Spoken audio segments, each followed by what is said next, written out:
নমস্কাৰ প্ৰিয় দৰ্শক, আপুনি স্ক্ৰীনত যি গিলাচ পানী দেখিছে হয়তো দেখিবলৈ একেবাৰে সাধাৰণ যেন লাগিছে আৰু হয়ও একেবাৰে সাধাৰণ নৰ্মেল পানী।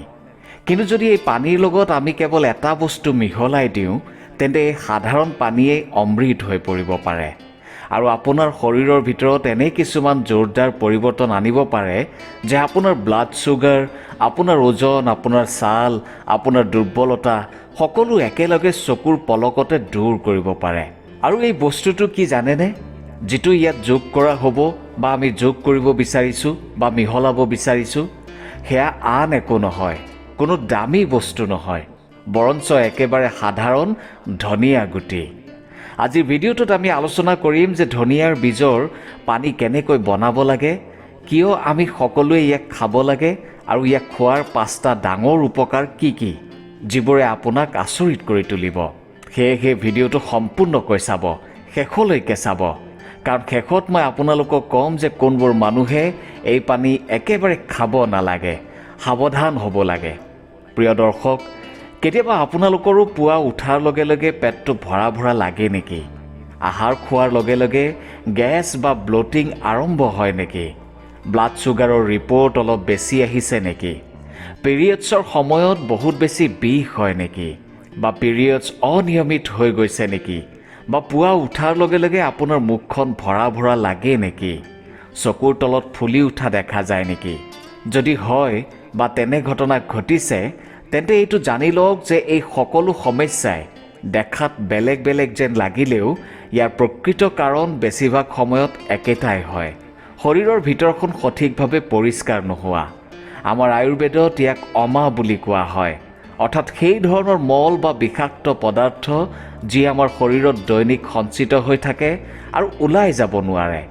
আৰু ধনিয়াৰ এই পানী এই মলবোৰ শৰীৰৰ পৰা বাহিৰলৈ উলিওৱাত সহায় কৰে। ধনিয়াৰ বীজত কিছুমান বিশেষ উপাদান থাকে, যেনে লিনালুল নামৰ এটা বিশেষ যৌগ থাকে যিয়ে শৰীৰৰ ভিতৰত দহন কমোৱাত সহায় কৰে। তাৰ উপৰিও ফ্লেভনয়েডছ থাকে যি শৰীৰৰ ক্ষতি কৰা কণাবোৰ, যাক বৈজ্ঞানিক ভাষাত ফ্ৰী ৰেডিকেলছ বুলি কোৱা হয়, সেইবোৰ ধ্বংস কৰে। ইয়াৰ লগতে ধনিয়াৰ বীজত আইৰণ, মেগনেছিয়াম আৰু ভিটামিন চি থাকে, যিবোৰে আমাৰ ৰক্ত, হাড় আৰু ৰোগ প্ৰতিৰোধ ক্ষমতা অৰ্থাৎ ইমিউনিটি ছিষ্টেম শক্তিশালী কৰে। আৰু যেতিয়া আপুনি এই বীজবোৰ ৰাতিটো পানীত ভিজাই ৰাখে বা তিয়াই ৰাখে তেতিয়া সেই সকলো উপকাৰী উপাদানৰ ৰস সেই পানীত মিহলি হৈ যায়। পাছত পুৱা খালী পেটত এই পানী খালে এই সকলো পুষ্টিকাৰক উপাদান সুন্দৰকৈ আপোনাৰ শৰীৰৰ ভিতৰত প্ৰৱেশ কৰে আৰু সহজে শোষিত হয়, এবজৰ্ব হয়। বহু গৱেষণাই এইটোও প্ৰমাণ কৰিছে যে ধনিয়াৰ নিয়মিত ব্যৱহাৰে আমাৰ ব্লাড ছুগাৰ নিয়ন্ত্ৰণ ৰখাত সহায় কৰে। আৰু আয়ুৰ্বেদৰ আটাইতকৈ পুৰণি গ্ৰন্থ চৰক সংহিতাত ধনিয়াক ত্ৰিদোষ শামক বুলি কোৱা হৈছে, অৰ্থাৎ এইটো এনে এটা বস্তু যিয়ে বাত, পিত্ত আৰু কফ এই তিনিওটা দোষৰে সমতা বজাই ৰাখে। এইকাৰণেই প্ৰাচীন কালত ইয়াক অমৃত বুলি কোৱা হৈছিল। এতিয়া এই বিষয়ে জানো আহক যে এই ধনিয়া পানীয়ে আমাৰ শৰীৰৰ ভিতৰত আচলতে কি কি কাম কৰে, কাৰণ এই অংশটো আটাইতকৈ গুৰুত্বপূৰ্ণ। আৰু যদি আপুনি বুজি পায় যে ই কোন কোন কামত উপকাৰী বা কিয় উপকাৰী, তেন্তে আপুনি ইয়াক নিজৰ বাবে সঠিকভাৱে ব্যৱহাৰ কৰিব পাৰিব। ধনিয়াৰ পানী খোৱাৰ প্ৰথম আৰু মুখ্য উপকাৰ হৈছে পেট পৰিষ্কাৰ কৰাত সহায় কৰা। এতিয়া পেট পৰিষ্কাৰ মানে এইটো নহয় যে কেৱল কৌষ্ঠকাঠিন্যহে ইয়াৰ দ্বাৰা ভাল হ'ব। ইয়াৰ অৰ্থ হৈছে যে এই পানী খোৱাৰ পিছত আপোনাৰ পেটটো পাতল অনুভৱ হ'ব, গেছ, ব্লটিং আৰু পুৱা পেটত যি ভাৰ ভাৱ অনুভৱ হয়, এই তিনিটা সমস্যাই কেইদিনমানৰ ভিতৰতে কমিবলৈ আৰম্ভ কৰিব আৰু আপোনাৰ হজম প্ৰক্ৰিয়াও উন্নত হ'ব। আয়ুৰ্বেদত ইয়াক অগ্নিদীপন বুলি কোৱা হয় আৰু ই পাচন শক্তিক জগাই তোলে। সেয়ে যদি আপুনি ধনিয়াৰ পানী নিয়মিতভাৱে খাবলৈ লয় তেন্তে আপোনাৰ হজম প্ৰক্ৰিয়া আৰু অধিক ভালদৰে কাম কৰিবলৈ আৰম্ভ কৰিব।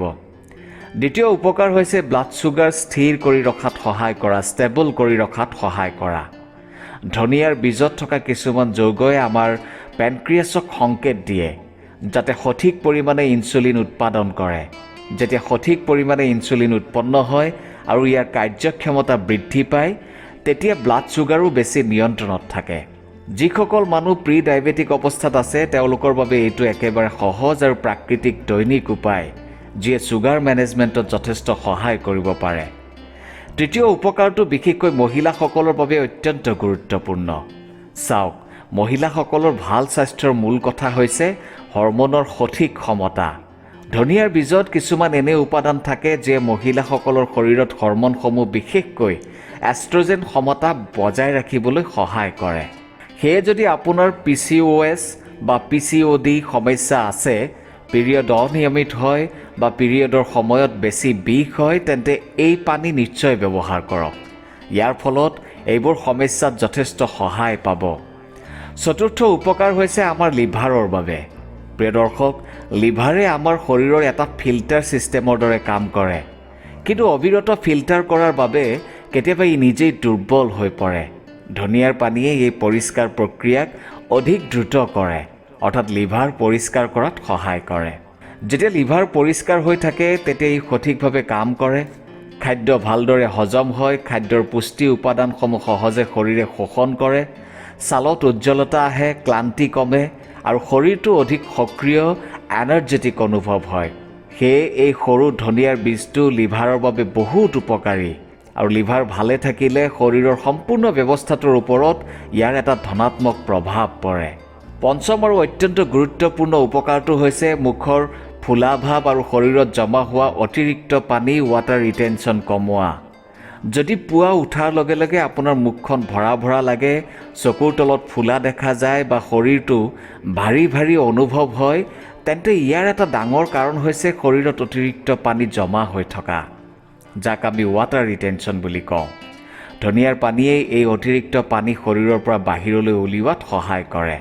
ইয়াৰ ফলত চকুৰ ফুলা কমে, মুখৰ ফুলা ভাৱ হ্ৰাস পায় আৰু আপোনাৰ ওজনো কমোৱাত সহায় কৰে, কাৰণ শৰীৰত জমা হোৱা এই অতিৰিক্ত পানীয়ে ওজন বৃদ্ধি কৰাতো সহায় কৰে। সেয়ে যেতিয়া এই অতিৰিক্ত পানী ওলাই যায় তেতিয়া স্বাভাৱিকভাৱে ওজনো কমি যায়। এতিয়া জানো আহক যে এই ধনিয়াৰ পানী কেনেকৈ বনাব লাগে। এইটো বনোৱা অতি সহজ, বিশেষ কষ্টৰ প্ৰয়োজন নাই। কেৱল এচামুচ ধনিয়াৰ বীজ লওক আৰু এটা পৰিষ্কাৰ পাত্ৰ 300 মিলিলিটাৰ প্ৰায় 1.5 গিলাচ বিশুদ্ধ পানীৰ লগত মিহলাই দিয়ক। এতিয়া ইয়াক এখন ঢাকনিৰে ঢাকি গোটেই ৰাতি ৰাখক। পুৱা উঠাৰ পিছত এই পানীখিনি চেকি লওক আৰু তাত পানী অনুসৰি সন্ধা নিমখ আৰু আধা নেমুৰ ৰস মিহলাই দিয়ক। তাৰপিছত খালী পেটত চাহ বা আন কিবা খোৱাৰ আগতে এই পানীখিনি খাওক আৰু মনত ৰাখিব, ধনিয়াৰ বীজবোৰ পেলাই নিদিব। যদি পাৰে সেইবোৰো চোবাই খাওক। এনে কৰিব পাৰিলে আপুনি দুগুণে লাভৱান হ'ব পাৰিব।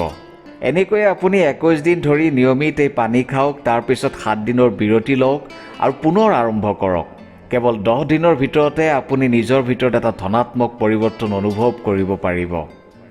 এতিয়া জানো আহক যে কোন মানুহে এই ধনিয়া বীজৰ পানী খাব নালাগে। সাধাৰণতে এই পানী সম্পূৰ্ণ নিৰাপদ, কোনো ছাইড এফেক্ট নাই, কিন্তু কিছুমান ক্ষেত্ৰত সাৱধানতা নিশ্চয় ল'ব লাগে। যদি আপোনাৰ ধনিয়া খালে বা গোন্ধ ল'লে এলাৰ্জি হয়, তেন্তে এই পানী নাখাব। যদি আপুনি ডায়েবেটিছৰ ঔষধ গ্ৰহণ কৰি আছে, তেন্তে প্ৰথমে ডাক্তৰৰ পৰামৰ্শ লওক। যদি আপুনি গৰ্ভৱতী, বিশেষকৈ প্ৰথম 3 মাহ চলি আছে, তেন্তে একেবাৰে দূৰত থাকক। যদি আপোনাৰ কিডনীৰ কোনো ৰোগ আছে, তেন্তে ডাক্তৰৰ সৈতে পৰামৰ্শ কৰিহে ব্যৱহাৰ কৰক। গতিকে প্ৰিয় দৰ্শক, ধনিয়াৰ পানী বনোৱা একেবাৰে সহজ।